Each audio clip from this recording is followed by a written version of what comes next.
Assalamu alaikum friends. In this lecture I will share some basic and important points about first law of motion and also force and inertia भी discuss करेंगे कि किस तरह से हम inertia को जो है फर्स्ट लॉ ऑफ मोशन कहते हैं। तो आए फ्रेंड्स अब हम कॉपी पे चलते हैं, वहाँ पे हम डिस्कस करते हैं। फ्रेंड्स फर्स्ट टॉपिक है हमारा वो है फोर्स। फोर्स एक्चुअली हम उस चीज़ को कहते हैं जो कि ऐसी चीज़ जो कि हम किसी भी ऑब्जेक्ट का रेस्ट से मोशन में तब्दील करें या मोशन को रेस्ट में तब्दील करें, वो फोर्स होती है। फोर्स अब यूं भी हम कह सकते हैं जब भी force is a push or a pull that changes or tends to, ये टेंड्स जो लफ्ज़ है ये आपने याद रख लिया, to change the states of a body.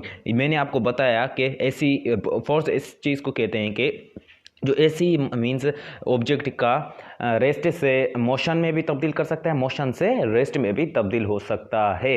अब देखिए टेंस मीन्स इसका हर किसी ये मकसद नहीं कि हर ऑब्जेक्ट का जो है मूव करे। जैसे अब हमारे पास ये टेबल है, इस पर मैं फोर्स अप्लाई कर रहा हूँ तो ये जो है मूव नहीं कर रही। तो फोर्स का हरगिज़ ये मीन्स मकसद नहीं होता कि हर किसी को चेंज करे। तो फोर्स का मकसद जो मेन होता है वो होता है बस चेंज करना। उसका मकसद जो होता है वो चेंज करना पोजीशन किसी की। तो वो पोजीशन कब चेंज होती है, कभी नहीं भी होती। तो फ्रेंड्स इसकी जो है ये जो है वो वेक्टर क्वांटिटी है और ये जो है इसका यूनिट्स जो है फोर्स का वो है न्यूटन। फ्रेंड्स अब हम Newton's first law of motion discuss करते हैं, लेकिन इसे डिस्कस स्टेटमेंट उस पहले डिस्कस करते हैं, लेकिन फ़र्स्ट ऑफ ऑल हमें इंट्रोडक्शन करना है। तो फर्स्ट ऑफ ऑल हम इंट्रोडक्शन डिस्कस करेंगे, उसके बाद उसके स्टेटमेंट देखेंगे और उससे एग्जांपल की तरह देखेंगे कि एग्जांपल उसको देखकर उसे फाइंड करेंगे। Introduction. In 1687, Isaac Newton established the relationship between force and motion. Sir Isaac Newton ने बहुत से लॉज दिए, जैसे कि मोशन के 3 लॉज दिए, first law, second law of third law, जो कि फर्स्ट लॉ हम डिस्कस कर रहे हैं। बाकी जो दूसरे लॉज हैं वो दूसरी वीडियो में हम डिस्कस करेंगे। तो सर आइजैक न्यूटन ने ये कहा है कि फोर्स एंड मोशन के बिटवीन रिलेशनशिप जो होता है वो फर्स्ट लॉ ऑफ मोशन में हम जो है मोशन में डिस्कस करेंगे, जो कि ये दिया था 1687 में। तो सबसे पहले हम उसको डिस्कस करेंगे कि फर्स्ट लॉ ऑफ मोशन क्या होता है। तो सबसे पहले फ्रेंड्स मैं इसको एक एग्जाम्पल पहले बताऊंगा, उसके बाद जब हम स्टेटमेंट पे आएंगे तो वो स्टेटमेंट आपको बहुत ही अच्छे तरीके से समझ आएगी।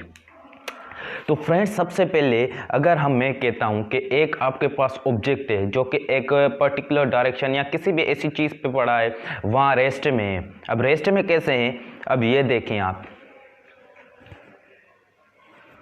ये आप देख सकते हैं एक ऑब्जेक्ट है जो कि एक पड़ा है यहाँ पे। इसको इस डायरेक्शन में भी फोर्स लग रही है और इस डायरेक्शन में भी फोर्स लग रही है। 20 न्यूटन इस डायरेक्शन में लग रही है राइट वार्ड में, और लेफ्ट वार्ड में भी 20 न्यूटन लग रही है। तो यहाँ पे क्या होगा, यहाँ पे ना बॉल जो है इधर जाएगा ना कि इधर जाएगा, तो ये दोनों कैंसिल हो जाएंगी। तो ये बॉल जो है वहीं रेस्ट में ही पड़ा रहेगा। मैंने बताया आपको कि 20 न्यूटन जब हम राइट वार्ड हम बॉल या कोई भी ऑब्जेक्ट हो उसको जब हम फोर्स अप्लाई करेंगे और जब लेफ्ट वार्ड पे हम करेंगे, यहाँ पे अप्लाई करते हैं, तो वहाँ पे जो है कैंसिल हो जाएंगी दोनों फोर्सेस, क्योंकि वो दोनों बैलेंस्ड फोर्सेस हैं। जब अनबैलेंस्ड फोर्सेस होंगी तो जो है बॉल जो है वो रेस्ट से मोशन में आएगा।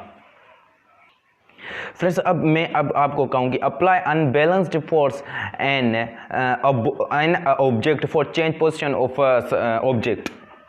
अब देखें फ्रेंड्स, ये आपके पास एक एग्जांपल के तौर पे मैंने एक बॉल बनाया यहाँ पे, ठीक है। यहाँ पे सरफेस पे एक हमारे पास बॉल है, तो इसको जो है लेफ्ट वार्ड पे 20 न्यूटन फोर्स लग रही है और राइट वार्ड पे 30 न्यूटन। तो ये बॉल ऑब्वियसली कहाँ पे जाएगा आप बताएं।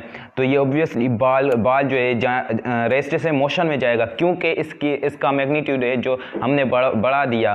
तो ये जो है बॉल वो इस डायरेक्शन में जाएगा और ये अपनी रेस्ट पोजीशन से मोशन में चला जाएगा। तो फ्रेंड्स ये दो आपने कॉन्सेप्ट है, एक तो ये मैंने आपको बताया कि रेस्ट में ही रहेगा, और अगर हमें बॉल को जो है मोशन में तब्दील करना हो तो वो इस तरह से होगा। फ्रेंड्स अब इसकी स्टेटमेंट जब हम देखेंगे तो आपको और अच्छी तरीके से समझ आएगा, जो कि मैंने फर्स्ट पार्ट यहाँ पे लिखा हुआ है, जो कि अगला पार्ट जो है वो देखेंगे तो और आपको समझ में आ जाएगा। न्यूटन्स का फर्स्ट लॉ में पार्ट मैंने बनाई है 2, जो कि आप देखेंगे तो आपको बहुत अच्छे तरीके से समझ आ जाएगा। If a body is at rest, ये आपने गौर से देख लेना है कि मैं क्या कह रहा हूँ।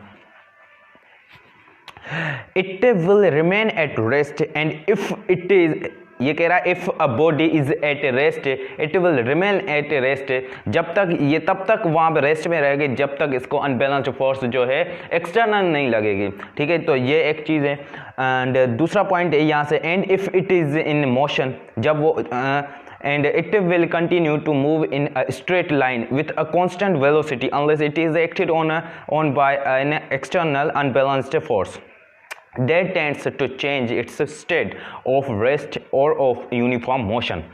जब हम इसका सेकंड पार्ट पढ़ेंगे फ्रेंड तो आपको और समझ आ जाएगा, यहाँ तक आपको क्लियर होगा। और ये स्टेटमेंट, और अगर हम जब दूसरा पार्ट इसका पढ़ेंगे तो और आपको अच्छे से समझ आ जाएगा। फ्रेंड्स हमेशा एक बात याद रखें कि जब भी हम, अगर मिसाल के तौर पर हमारे पास एक बॉल है, उसको हम थ्रो करें कहीं भी, तो उसे वो कभी भी ऐसा ना होगा कि वो चलता जाए बॉल और रुके ना कहीं भी, और ऐसा भी नहीं हो सकता कि वो नीचे ना जाए, क्योंकि इसके 2 चीज़ें, इसलिए एक तो वहाँ पर होता है एयर रेजिस्टेंस एंड ग्रेविटेशन। इसकी 2 चीज़ें हैं, इसकी वजह से नंबर 1 में लिख देता हूँ, नंबर 2, एक तो एयर रेजिस्टेंस, हम वहाँ पे मैं उसको कहता हूँ एयर रेजिस्टेंस, हम कहते हैं जब भी हम बॉल को जब हम थ्रो करते हैं वो रुकता है तो उससे जो है, जो एयर है वो उसे रोकती है। कोई भी ऑब्जेक्ट हो, स्मॉल हो या बिग हो, तो उससे जो है एयर रेजिस्टेंस से उससे रोकती है, तो वो इसीलिए वो रुकता है। और नीचे क्यों जाता है, वो ग्रेविटेशन की वजह से जाता है नीचे, क्योंकि ग्रेविटी होती है हमारी अर्थ पर, इसलिए ग्रेविटी उसे अट्रैक्ट करती है। आपको पता है ना, gravity attracts to the another body, तो इसीलिए हम एयर रेजिस्टेंस एंड ग्रेविटेशन वहाँ पे आता है, क्योंकि ये 2 चीज़ें हैं बॉल को, एक तो नीचे मीन्स नीचे खींचती है ग्रेविटेशन, और एयर रेजिस्टेंस उसको रोकती है कहीं और जाने से, क्योंकि वहाँ पे एयर होता है, एयर उसे रोकता है ऑब्जेक्ट को। तो फ्रेंड्स ये एक पार्ट है। एंड सेकंड पार्ट जो है वो है इनर्शिया। इनर्शिया क्या होता है, जब आप ये एक चीज़ पढ़ लेंगे तो इनर्शिया भी पढ़ेंगे तो आपको और चीज़ आसानी हो जाएगी समझने में। तो फ्रेंड्स अगर मैं आपको कहूँ कि हमारे फर्स्ट लॉ ऑफ मोशन में 2 पार्ट हैं। नंबर 1 जो मैंने आपको बताया कि एक जो ऑब्जेक्ट वो तब तक नहीं अपनी जगह तब्दील करेगा जब तक उसको एक्सटर्नल या अनबैलेंस्ड फोर्स नहीं उसे अप्लाई होती, नंबर 1। नंबर 2 जो है मैंने आपको नहीं बताया, वो मैं आपको बता रहा हूँ। नंबर 2 जो है, तो एक ऐसा ऑब्जेक्ट जो कि चलता जाए अपनी कांस्टेंट वेलोसिटी के साथ, वो रुके नहीं, वो रुके नहीं, वो क्या होता है, वो फर्स्ट लॉ ऑफ मोशन होता है।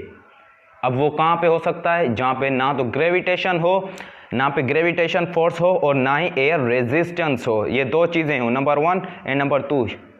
ये आपने याद रख लेनी है, समझ लेनी है कि जहाँ पर एयर रेजिस्टेंस एंड ग्रेविटेशन ना हो। तो ये अब कहाँ पे होगी, ये वहाँ पे होगी, स्पेस पे होगी ये। अब आपको पता है स्पेस पे ना तो एयर रेजिस्टेंस होती है एंड ना तो ग्रेविटेशन होती है।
सेकेंड कंडीशन फ्रेंड्स ये है कि एक कांस्टेंट वेलोसिटी के साथ ऐसी कोई ऑब्जेक्ट हो जो कि अपनी ना तो वेलोसिटी कम करे और ना उसे मीन्स रुके, तो वो एक दूसरी कंडीशन वो होती है। वो कंडीशन तब भी हो सकती है, ये प्लैनेट्स पे हो सकती है, मीन्स स्पेस पे, सॉरी प्लैनेट्स नहीं स्पेस में कह सकता हूँ वहाँ पे, क्योंकि सन जो है सन के रिवॉल्व्स जो है प्लैनेट्स रिवॉल्व्स करते हैं। तो ये क्या होते हैं इस वहाँ पे ना तो होती है एयर रेजिस्टेंस और ना ही ग्रेविटेशन होती है, वहाँ पे फोर्स होती है ग्रेविटेशनल।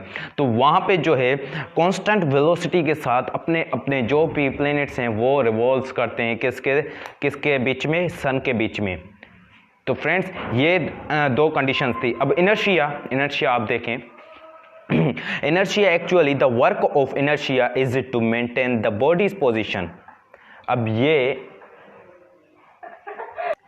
इनर्शिया एक ऐसी चीज होती है जो भी एक ऐसी चीज जो इसमें दो कंडीशन है, क्योंकि ये इनर्शिया और फर्स्ट लॉ ऑफ मोशन बात सेम ही है। First law of motion and inertia, क्योंकि उसमें दो कंडीशंस है, इसमें भी दो कंडीशंस है, दोनों सेम है। तो मैं अगर आपको इसमें भी दो कंडीशंस बताऊं कि जो भी चीज़ है एक अपनी जो है जगह तब्दील नहीं कर रहा, इससे कौन सी चीज़ है जो कि इसे जगह तब्दील करने में जगह तब्दील ना करने में हेल्प करती है, वो इनर्शिया है। इनर्शिया एक ऐसी चीज़ है जो कि कोई ऐसे ऑब्जेक्ट उसको अपनी जगह से इधर उधर नहीं करता, वो एक ही जहाँ अगर ये मेरी पेन पड़ी है यहाँ पे, तो ये भी इसे भी इनर्शिया की वजह से ये यहाँ पे पड़ी है। और दूसरी इसकी कंडीशन से है कि ऐसा ऑब्जेक्ट जो कि कांस्टेंट वेलोसिटी के साथ ही चले, वो रुके नहीं, जैसे कि मैंने आपको बताया पहले भी। तो ये जो है ये सन और ये स्पेस पे ही हो सकता है, जैसे सन और उसके जो है अराउंड ये प्लैनेट्स रिवॉल्व करते हैं। तो अगर आप यहाँ पे डेफिनेशन पढ़ते जाएं, मैंने ये आपको बताया कि मेंटेन जो बॉडीज़ को मेंटेन करता है वो इनर्शिया है। नंबर सेकंड पॉइंट है inertia is the direct measure of the mass of a body, ये डायरेक्ट मेजर करता है। Newton's first law also known as law of inertia, मैंने जैसे पहले बताया कि Newton's first law and inertia both are same.